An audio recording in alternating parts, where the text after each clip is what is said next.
वृत्तपत्रे लाखो शोषित लोकांच्या जीवनात बदल घडवून आणू शकतात, यावर बाबासाहेबांचा ठाम विश्वास होता. त्यांना कळत होतं शोषितांचा आवाज दाबण्यात आला आहे आणि तो आवाज जागवण्यासाठी हवे होते एक माध्यम, एक शब्दशस्त्र. 31 जानेवारी 1920 रोजी मूकनायक या मराठी वृत्तपत्राची सुरुवात झाली. शोषितांची वेदना, तक्रारी आणि प्रश्न मूक राहू नयेत म्हणून हे नाव मूकनायक, मूकांचा नायक. या पत्राचं संपादन बाबासाहेब करत होते आणि आर्थिक पाठबळ दिलं राजर्षी शाहू महाराजांनी. यानंतर 1927 मध्ये सुरू झालं बहिष्कृत भारत. हे केवळ वृत्तपत्र नाही तर दलित समाजाच्या नवजागरणाचं हक्काचं व्यासपीठ.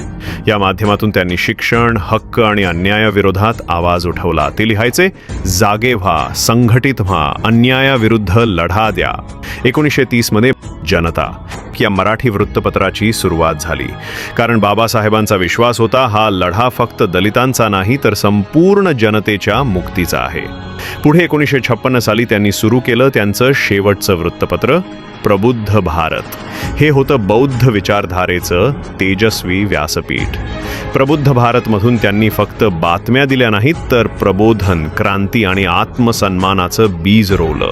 बाबासाहेब म्हणायचे हे केवळ लेख नाहीत तर परिवर्तनाच्या लढ्याचे शस्त्र आहेत. आज आपण सोशल मीडियावर बाबासाहेबांचे विचार शेअर करतो, पण हे लक्षात ठेवा या विचारांची पहिली मशाल पेटली होती मूकनायकाच्या पानांतून. बोलणं गुन्हा नाही, शब्दांनी इतिहास घडतो आणि शब्दांनीच समाज बदलतो. जय भीम.